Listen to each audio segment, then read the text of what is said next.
ಈ ಮಾತು ಹೇಳಾಕತ್ತೀನಿ ಅಂತಂದ್ರೆ ಒಳ್ಳೆಯವರು ಸಹವಾಸ ಮಾಡಿದ್ರೆ ಒಳ್ಳೆಯವರೇ ಆಗ್ತೀವಿ. ಇನ್ನು ನಮ್ಮ ಶಿವಬಸವ ರಾಜೇಂದ್ರ ಶಿವಯೋಗಿಗಳು ಅವರ ಜಪ ತಪ ಪೂಜಾ ಅನುಷ್ಠಾನದ ಫಲದಿಂದ ಪರಿಣಾಮ ಏನಾಗಕತ್ತದ ಅಂತಂದ್ರ ಭೀಮಾ ನದಿಯ ದಂಡೆಯಲ್ಲಿರ್ತಕ್ಕಂಥ ಚಿಕ್ಕದಾಗಿರ್ತಕ್ಕಂಥ ಆಶ್ರಮ ಇತ್ತು, ಇದು ಮಠ ಇರಲಿಲ್ಲ. ಅವರ ಪುಣ್ಯದ ಪ್ರಭಾವ,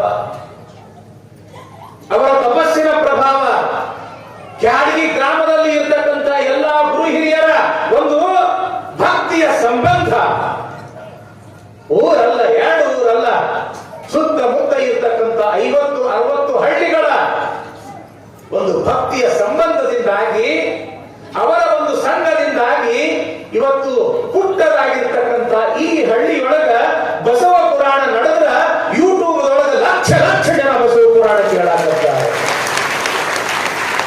ಕಾರಣ ಮಹಾತ್ಮರ ಸಹವಾಸ. ಏನು ಆಗ್ತದ ಮಹಾತ್ಮರ ಸಹವಾಸದಿಂದ ಇಂಥದೊಂದು ದೊಡ್ಡ ಕ್ರಾಂತಿ ಆಗ್ತದ. ತಂಗಿ, ಇದು ಇನ್ನ 3ನೇ ದಿವಸ ಇದು ಬಸವ ಪುರಾಣ. ನೀವು ನೋಡ್ಕೊಂತ ಹೋರಿ, ಮುಂದೆ ನೋಡ್ಕೊಂತ ಹೋರಿ. ಇಂಡಿ ತಾಲೂಕಿನಲ್ಲಿ ಇರ್ತಕ್ಕಂಥ ಪುಟ್ಟದಾಗಿರ್ತಕ್ಕಂಥ ಈ ಕೇಡಗಿ ಅಂತಕ್ಕಂಥ ಗ್ರಾಮ ಮರಿ ಬಸವ ಕಲ್ಯಾಣ ಆಗ್ಲಿಲ್ಲ ಅಂತಂದ್ರೆ ನನ್ನ ಹುಟ್ಟಿನ ಬೆಳಗ್ಗೆ ಸ್ವಾಮಿ ಅಂತ ಕರೆಯಕ್ ಹೋಗ್ಬೇಡ ನೀವು. ಯಾಕ? ಇದು ಬಸವ ಪುರಾಣ ತಂಗಿ ಪರಿವರ್ತನೆ ಮಾಡ್ತದ.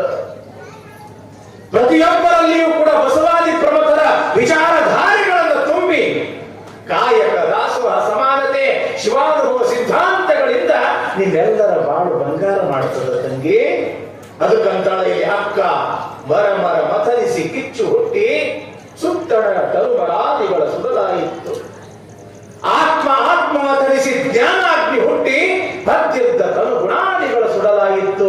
ಇದು ಕಾರಣ ಮಹಾನುಭಾವಿಗಳ ಸಂಘವನ್ನೇ ಕರುಣಿಸಿ ಎಂದ ನುಡಿಕೊಳ್ಳ. ದಿವಸಕ್ಕೆ ಬರಲ್ಲ ಇಬ್ಬರಲ್ಲ, ಇಂಥ ಅನೇಕ ಜನ ಮಹಾತ್ಮರು ಬಂದು ನಮಗೂ ದರ್ಶನ ಕೊಡ್ತಾರೆ, ನಿಮಗೂ ದರ್ಶನ ಕೊಡ್ತಾರೆ. ಅವರು 4 ನುಡಿಗಳನ್ನ ಕೇಳ್ತಾರೆ, ನಮಗೂ 4 ನುಡಿಗಳನ್ನ ಉಪದೇಶ ಮಾಡ್ತಾರ. ಹೀಗಾಗಿ ಈ ಕ್ಷೇತ್ರ ಏನಾಗ್ತದ ಅಂತಂದ್ರ ಬರೀ ಬಸವ ಕಲ್ಯಾಣ ಆಗ್ತದ ಎಂತಕ್ಕಂಥ ವಿಚಾರ ಪೀಠಿಕಾ ಭಾಗದೊಳಗೆ ತಿಳಿಸ್ತಾ, ಇನ್ನು ಪುರಾಣ ಭಾಗದೊಳಗೆ ಯಾವ ವಿಚಾರ ಬರ್ತದೆ ಅನ್ನೋದನ್ನ ನಮ್ಮ ಗವಾಯಿಗಳು ಹಾಡನ್ನು ಹೇಳ್ತಾರೆ. ನಂತರ ವಿಷಯ ಮುಂದುವರಿಸ್ತಾರೆ.